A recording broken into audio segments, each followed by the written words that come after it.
Hello there my friends, and welcome back to another video. In this video we are going to be setting up the brand new Fluval Flex 123 aquarium. Quite a mouthful, but a very nice tank indeed. I've already done an unboxing on this particular tank, so make sure to check out the video if you're thinking about purchasing one of these tanks. But in this video we're going to be setting it up. So I've already got the aquarium out of the box. It's currently sitting on this table, precariously balanced, but don't worry. The first thing we're going to be doing is actually putting the mat onto the cabinet. So a little bit of a tip if you want to be getting your foam mat on there precisely, because when you put the tank on top of it, it's really hard to get it lined up. Use a little bit of tape. Just get a bit of tape. If I can do this one-handed, I'll be very impressed. Roll it over on itself, like so, and then you have something which will hold the mat in place. Do this in all four corners, and then you can put the mat on and it won't slip around once you're trying to place the tank on it. So there you can see the mat is in perfect position, and this is probably the hardest part of setting this tank up, to be quite honest with you, getting this mat in place. The rest of it is fairly simple. So here's the tank perfectly aligned with the mat and on the cabinet. So the next thing you want to do is take all of the stuff out of the brown box. I've already done it. The brown box is situated in that rear area, and that's what comes out of it. It's all of your pumps and connectors. For the moment we'll just leave the lid as it is, so I'll take that off and then we can set up the rest of the filtration system. So the filtration system is quite simple. You have a large pump, the tube is already attached, and that fits into this central area. So when you put the pump into the chamber, make sure you have the screwy bit pointing towards you, and that will allow it to marry up with this hole here, because that's the outlet for the water and that's the bit where the water comes out. And then the next thing we do to it is we screw this into it like that, and that will allow the water to then come out of the pump. One thing just to note with regards to the pump, if you can see it down there in that chamber, is on the bottom of this pump there are some rubber feet. Now this is to stop vibration noise, because obviously pumps are moving inside of them and they do create a little bit of a whir, a bit of a vibration. Now the feet should stop that noise.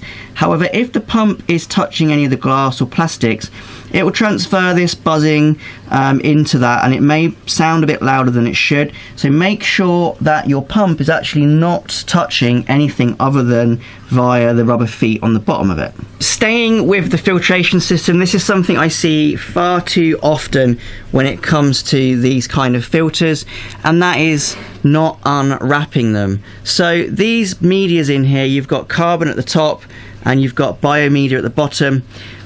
You need to unwrap them. They're in a little plastic bag, so if you don't unwrap them, then nothing's going to actually be able to work. No water's going to get into this media and it's not going to do anything. Same with the biomedia, you need to unwrap them, and make sure you do it for both of the filter pads, because they have identical filter media in them. Once they're unwrapped, you could give them a rinse just to get rid of any dust, but you don't have to. Okay, so that's the out of the box filtration setup. There is one thing, well there's probably two things that you might want to add at this point, and they all go into this chamber here. So firstly, if you're doing a warm water, so tropical marine tank, tropical salt water, then you're going to need a heater, because it doesn't come in the kit. So this is the M150, it's a 150 watt heater, and this is the one that Fluval make themselves, and this is the one that they recommend you buy and put into this setup. So I'm going to go ahead and put this into the middle chamber there. So in the box, moving on to lighting, you get these brackets. You don't really need to worry about these brackets unless you aim to put in a second light. So if you're just going to go with the stock light as it is, put these somewhere safe because you don't need them until you decide to add an extra light. Okay, so let's have a look at the lid and the lighting system that this tank comes with. First thing I would note is don't try and balance the lid up against the back of the tank, because I guarantee you it's going to fall down the back of the tank and break. In terms of lighting, it comes with a Fluval Marine 3.0 Bluetooth. Very, very bright light, very, very powerful light. There isn't really much setting up to do with this in terms of physically setting it up because it already comes mounted to the lid, but you do need to set it up via a Bluetooth app on your phone to get it going. Set up your times it comes on and goes off, and any of the brightnesses of the different colours of light, because there's red, blues and whites in here that you can adjust all independently via that app. I have done a review and a setup video for this light, and also Fluval have, various other people have, so it's readily accessible in terms of what to do with this light. But out of the box, I'm just going to plug it in. I've already got my transformer mounted on the wall there, so I'm going to go ahead and plug it in. So that's the light on. Obviously go into the app, set up your settings on that, and then in terms of further setup, we have the lid. All you really need to do is take the tape off of these bits here, because this part here is your access to your filtration for when you want to just do a bit of maintenance without having to take the lid off. You can access the filtration at the back there. It's quite a good little feature. And then what I'm also going to do is remove this square, because that's where the skimmer is going to go. Now, in terms of skimmer, it doesn't come with a skimmer. There are lots of different skimmers that you can get which will fit into here. However, the skimmer that I'm going to use is the one that Fluval recommend you use. It's their Fluval PS1 skimmer, and that fits into the back system there. So it doesn't come with it, but it's worth getting. I don't run any of my other tanks in my fish shed with skimmers, but for this one I'm going to, because I want this one to be quite a clean setup. We're going to be doing corals in here, which I don't normally do, so we will be using a skimmer for that purpose. This is the tank with the Fluval C skimmer installed. Interestingly to note, this is quite large and it didn't leave me any room in the back chamber to put the heater in it. However, there is a bit of space here, and possibly it's been designed to put your heater in there, because this heater fits perfectly, and there is a little bit of plastic which kind of holds the heater in place. So I'd imagine that's a design feature. And we'll just put the cover back on. All the wires and things do feed out of the back area here. There is an open space left for your wiring to come out of the tank, so that the lid still fits flush with the rest of the tank. So it's really important to rinse your sand before you add it to your aquarium, because there is a lot of dust.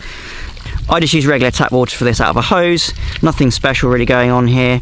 Cut a few holes in the bottom of the bag to allow a bit of drainage, and just leave this running. Disturb it occasionally, maybe every couple of minutes, just to allow that dust to circulate and come out of the bag. There we have the sand in, nicely washed. If you are unsure about your tap water, you can obviously try and use RO, but also you could just add a little bit of dechlorinator into your salt water just to get rid of any nasties that are in there. My tap water is pretty good, so I'm not going to worry. If you're interested as well, this is 10 kilos of sand, and you can see that there is quite a nice deep bed. I'd say that's about an inch all round. So 10 kilos is definitely enough to fill this entire tank. Now, I really like the Eco Rock design. I might do a video on Eco Rock at some point, but you can see here just how nice it is. Each piece is individually handmade, hand painted, and I believe there's about 6 boxes or 7 boxes, all slightly different, but each box you get the same piece, if you follow me. So there's branching stuff like this, which is so nice, or you've got large chunks like this, but you can buy them individually as well, which is what I have done.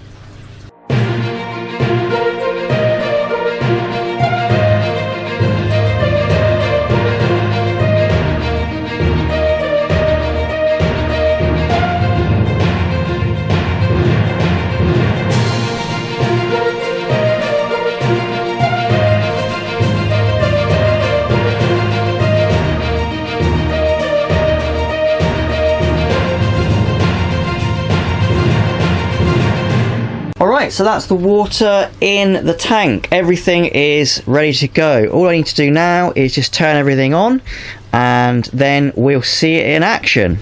So that's everything plugged in. A bit of tidying to do with regards to those wires, but we are good to go. Skimmer is running. In terms of noise, slight hum, kind of what you expect. You can see that there's quite a lot of dust that's come out of the sand, but it would have been worse had I not rinsed it at all.